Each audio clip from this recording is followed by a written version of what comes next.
हर इंसान का सपना होता है अपना घर, लेकिन क्या हो अगर वही सपना आपकी जिंदगी की सबसे बड़ी गलती बन जाए। आज हम बात करेंगे उस धोखे की जहां लोग घर नहीं खरीदते बल्कि अपनी पूरी जिंदगी दांव पर लगा देते हैं। नमस्कार दोस्तों, मैं हूं शेखर झा और आज की कहानी शुरू होती है एक ऐसे इंसान से जो आप और हम जैसा ही था। उसका नाम मान लेते हैं राजेश। एक साधारण मिडिल क्लास आदमी जिसकी पूरी जिंदगी एक ही सपने के इर्द गिर्द घूमती रही, अपना घर। सालों की नौकरी, छोटी छोटी बचत, कई बार अपनी जरूरतों को टालना ताकि एक दिन वो अपनी फैमिली को उस घर की चाबी दे सके जहां उन्हें किराए का डर ना हो, मालिक का दबाव ना हो, बस अपना सुकून हो। फिर एक दिन उसे एक प्रोजेक्ट का विज्ञापन दिखता है, अफोर्डेबल लग्जरी फ्लैट्स, आसान ईएमआई, लिमिटेड ऑफर। तस्वीरें इतनी परफेक्ट कि जैसा सपना सच होने वाला हो, लोकेशन ऐसी कि भविष्य सुरक्षित लगे और दाम इतने कि उसे लगे शायद अब मेरी बारी है। राजेश साइट विजिट पर जाता है। वहाँ एक सजा धजा ऑफिस,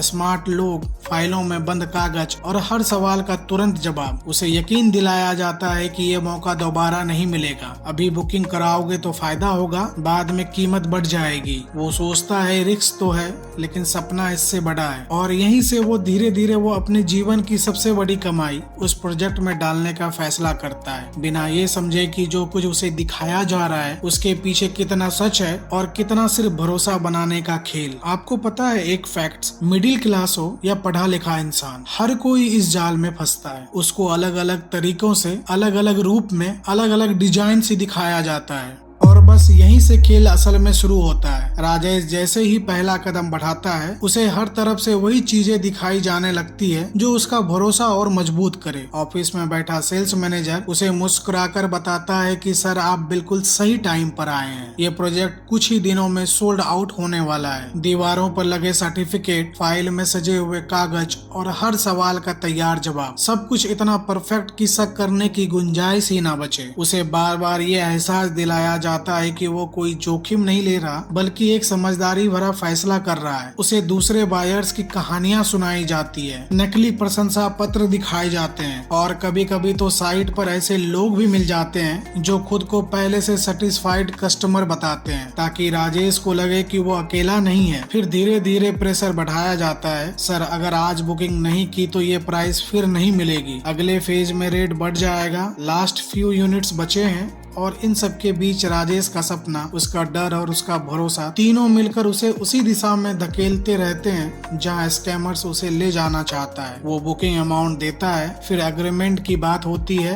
फिर बैंक लोन का एग्रीमेंट भी हम करा देंगे कहकर आसान बना दिया जाता है ताकि उसे लगे कि सब कुछ सिस्टम के हिसाब से लीगली और सेफली हो रहा है। लेकिन असल में हर स्टेप उसे और गहराई में खींच रहा होता है, एक ऐसा जाल जहाँ से निकलना बाद में लगभग नामुमकिन हो जाता है। और फिर वही होता है जो अक्सर ऐसे मामलों में होता है, पैसे का सिलसिला शुरू हो जाता है। शुरुआत होती है एक छोटे से बुकिंग अमाउंट से, जिसे देते वक्त राजेश को लगता है कि ये सब बस पहला कदम है, असली सफर अभी बाकी है। लेकिन उसी एक कदम के साथ वो इमोशनली और फाइनेंशियली इस डील से जुड़ जाता है। उसके बाद आती है एग्रीमेंट की formalities, processing fees, stamp duty, registration charge, हर चीज एक प्रोसीजर के नाम पर ताकि सब कुछ सही लगे और लीगली लगे। बैंक लोन भी अप्रूव हो जाता है, ईएमआई शुरू हो जाती है और हर महीने उसकी सैलरी का एक हिस्सा सीधे उसके घर के नाम पर कटने लगता है, जो अभी सिर्फ कागजों और वादों में मौजूद है। शुरुआत के कुछ महीनों तक सब नॉर्मल लगता है, बाकी साइट विजिट पर थोड़ा बहुत एक्टिविटी दिख जाती है, किसी दिन कुछ मजदूर काम करते नजर आते हैं और सेल्स टीम हर बार एक नया अपडेट देकर भरोसा बनाए रखती है, सर काम तेजी से चल रहा है, आगे साल पोजीशन मिल जाएगा। राजेश भी हर ईएमआई के साथ अपने सपनों को थोड़ा और करीब महसूस करता है, अपने बच्चे के कमरे की प्लानिंग करता है, अपनी पत्नी के साथ फ्यूचर डिस्कस करता है। उसे लगता है कि हर पेमेंट उसे उसके घर के एक कदम और पास ले जा रही है, लेकिन असल में हर पेमेंट उसे एक सच्चाई से दूर लेकर जा रही होती है जो धीरे धीरे सामने आने वाला है। क्योंकि यहाँ पैसा किसी बिल्डिंग में नहीं बल्कि एक ऐसे सिस्टम में जा रहा होता है जहाँ ट्रांसपेरेंसी सिर्फ दिखाने के लिए होती है और कंट्रोल पूरी तरह उन लोगों के हाथ में होता है जो शुरुआत से ही इस खेल को जीतने के लिए बैठे होते हैं। और फिर धीरे धीरे वो चीजें शुरू होती है जो पहले छोटी लगती थी लेकिन बाद में पूरी कहानी बदल देती है। शुरुआत में बस टाइमलाइन सिखाती है, सर थोड़ी डीले है, अप्रूवल में टाइम लग गया। फिर कहा जाता है मटेरियल का इशू आ गया था, काम अगले महीने से तेज होगा। और राजेश हर बार इन बातों को समझने की कोशिश करता है क्योंकि वो मानना चाहता है कि सब ठीक है, लेकिन अब साइट पर जाने पर उसे पहले जैसा मूवमेंट नहीं दिखता। मशीनें कम हो जाती है, मजदूर गायब होने लगते हैं और जो बिल्डिंग कभी अंडर कंस्ट्रक्शन थी अब वही रुकी हुई दिखने लगती है। फोन कॉल्स का पैटर्न भी बदल जाता है, पहले जहां हर सवाल का तुरंत जवाब मिलता था अब कॉल देरी से उठते हैं, मैसेज का रिप्लाई लेट आता है और हर बार एक नया एक्सक्यूज तैयार रहता है। सर अभी इंटरनल रिस्ट्रक्चरिंग चल रही है, सर टीम चेंज हुई है, सर अगले 15 दिन में क्लियर अपडेट मिलेगा। लेकिन वो 15 दिन कभी खत्म नहीं होते। इसी बीच EMI बंद नहीं होती, हर महीने पैसा कटता रहता है लेकिन सामने प्रोग्रेस रुक चुकी होती है। राजेश के अंदर पहली बार डाउट पैदा होता है लेकिन वो खुद को समझाता है इतना बड़ा प्रोजेक्ट है, थोड़ा डिले तो नॉर्मल है। लेकिन सच ये है कि डिले नहीं, एक संकेत है उस सच्चाई का जो अब धीरे धीरे परत दर परत खुलने वाली है और जब वो पूरी तरह सामने आएगी तब तक बहुत देर हो चुकी होगी। फिर एक दिन वो होता है जिससे राजेश अब तक बचना चाहता था। सच सामने आने लगता है, वो साइट पर जाता है लेकिन इस बार वहाँ कोई काम नहीं चल रहा होता, गेट पर ताला लगा होता है और जो सिक्योरिटी गार्ड पहले हर बार उसे सर काम चल रहा है कहकर अंदर भेजता था वो भी गायब होता है। आसपास खड़े लोग आपस में बात कर रहे होते हैं, कोई कहता है पैसा डूब गया, कोई कहता है बिल्डर भाग गया और कोई धीरे से ये बताता है कि ये जमीन ही लीगल नहीं थी। और यहीं राजेश को पहली बार एहसास होता है कि ये सिर्फ डीले नहीं था, ये पूरा खेल ही कुछ और था। वो ऑफिस पहुंचने की कोशिश करता है लेकिन जहां पहले चमकता हुआ शोरूम था वहां अब शटर बंद है, फोन स्विच ऑफ, ईमेल्स का कोई जवाब नहीं और वो सारे चेहरे जो उसे भरोसा दिलाते थे अब कहीं नहीं मिलते। राजेश पुराने बायर्स को ढूंढता है और तब तक उसे पता चलता है कि वो अकेला नहीं है। उसी फ्लैट के डॉक्यूमेंट्स कई लोगों के पास है, किसी ने बुकिंग अमाउंट दिया है, किसी ने पूरा पेमेंट, लेकिन किसी के पास घर नहीं है। धीरे धीरे सारी कुंडलियां जुड़ने लगती है, फेक अप्रूवल्स, मैनिपुलेटेड डॉक्यूमेंट्स और वो लिमिटेड ऑफर जो दरअसल एक प्लान ट्रैप था। यहाँ कोई कंस्ट्रक्शन कभी सीरियस था ही नहीं, यहाँ बस एक सिस्टम बनाया गया था जिसमें लोगों के सपनों को एसेट बनाकर उसके पैसे को कैश फ्लो की तरह इस्तेमाल किया गया और जब अमाउंट बड़ा हो गया तो पूरा सेटअप ही गायब कर दिया गया। और उसी पल राजेश को समझ आता है कि उसने घर नहीं खरीदा था, उसने एक काल्पनिक सपना खरीदा था, एक ऐसा सपना जिसे शुरू से ही टूटने के लिए बनाया गया था।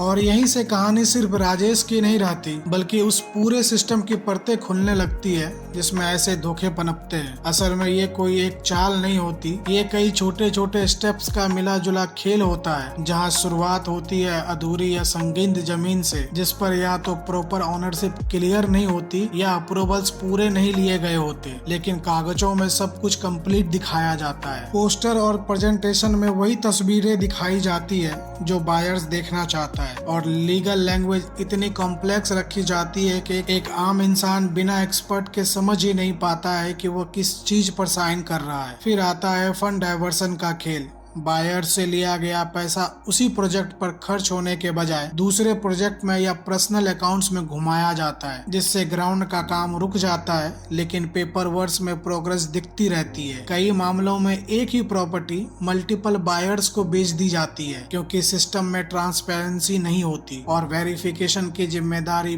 पूरी तरह बायर्स पर छोड़ दी जाती है। और जब तक ये सब सामने आता है तब तक कॉन्ट्रैक्ट्स की कैजुअल डीले की कंडीशन और लीगल लूपहोल्स ऐसे जाल बन चुके होते हैं जिसमें फंसकर इंसान सालों तक केस लड़ता रहता है लेकिन घर नहीं मिलता। साथ ही बहुत सस्ता या लिमिटेड टाइम जैसे ऑफर से दूरी रखना भी जरूरी है क्योंकि रियल एस्टेट में जेन्युइन डीले रैली इतनी जल्दी खत्म होने वाली नहीं होती। प्रेशर्स बनाकर डिसीजन करवाना अक्सर ट्रैप का हिस्सा होता है। पेमेंट स्ट्रक्चर को भी समझना जरूरी है, किस स्टेज पर कितना पैसा देना है और क्या कंस्ट्रक्शन लिंक्ड प्लान है या नहीं, क्योंकि कई बार अब अपफ्रंट पेमेंट ही सबसे बड़ा रिस्क बन जाता है। बिल्डर का पास्ट रिकॉर्ड, उसके पुराने प्रोजेक्ट्स, डिलीवरी हिस्ट्री और कंप्लेंट्स भी उतने ही महत्वपूर्ण होती है, क्योंकि ट्रैक रिकॉर्ड अक्सर फ्यूचर का संकेत देता है। और सबसे अहम बात, किसी भी एग्रीमेंट पर साइन करने से पहले उसकी हर लाइन को समझना, क्योंकि वही डॉक्यूमेंट बाद में आपकी सबसे बड़ी प्रोटेक्शन भी बन सकता है। और सबसे बड़ी परेशानी भी, घर खरीदना सिर्फ एक ट्रांजैक्शन नहीं होता, ये जिंदगी का फैसला होता है। और ऐसे फैसले में जल्दी नहीं, क्लैरिटी काम आती है, क्योंकि सही समय पर लिया गया एक छोटा सा प्रिकॉशन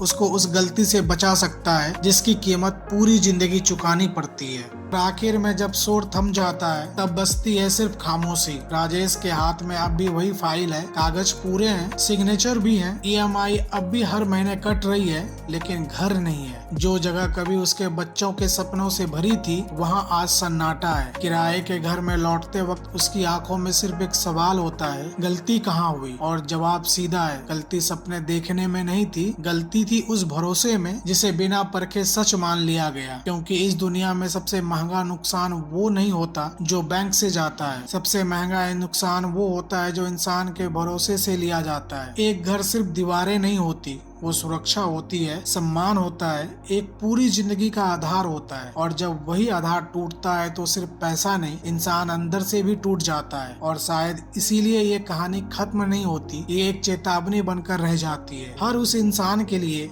जो आज या कल घर खरीदने का सपना देख रहा है। अगर आप नहीं चाहते हैं कि आपका सपना भी किसी राजेश की तरह टूट जाए, तो जागरूक बनिए, सवाल पूछिए और हर फैसले से पहले सच को परखिए, क्योंकि पैसा कमाना मुश्किल है लेकिन उसे खोना बहुत आसान। अगर ये वीडियो आपको थोड़ा भी जागरूक बना पाया हो, इसे लाइक करें, अपने दोस्तों और परिवारों के साथ शेयर करें और नीचे कमेंट में जरूर बताएं, क्या आप मानते हैं कि आज के समय में पैसा सुरक्षित रखना कमाने से भी ज्यादा मुश्किल हो गया है? और अगर आप ऐसे ही सच जानना चाहते हैं तो चैनल को सब्सक्राइब करना मत भूलिए, क्योंकि यहाँ हम सिर्फ बातें नहीं करते, हम सच दिखाते हैं। नमस्कार।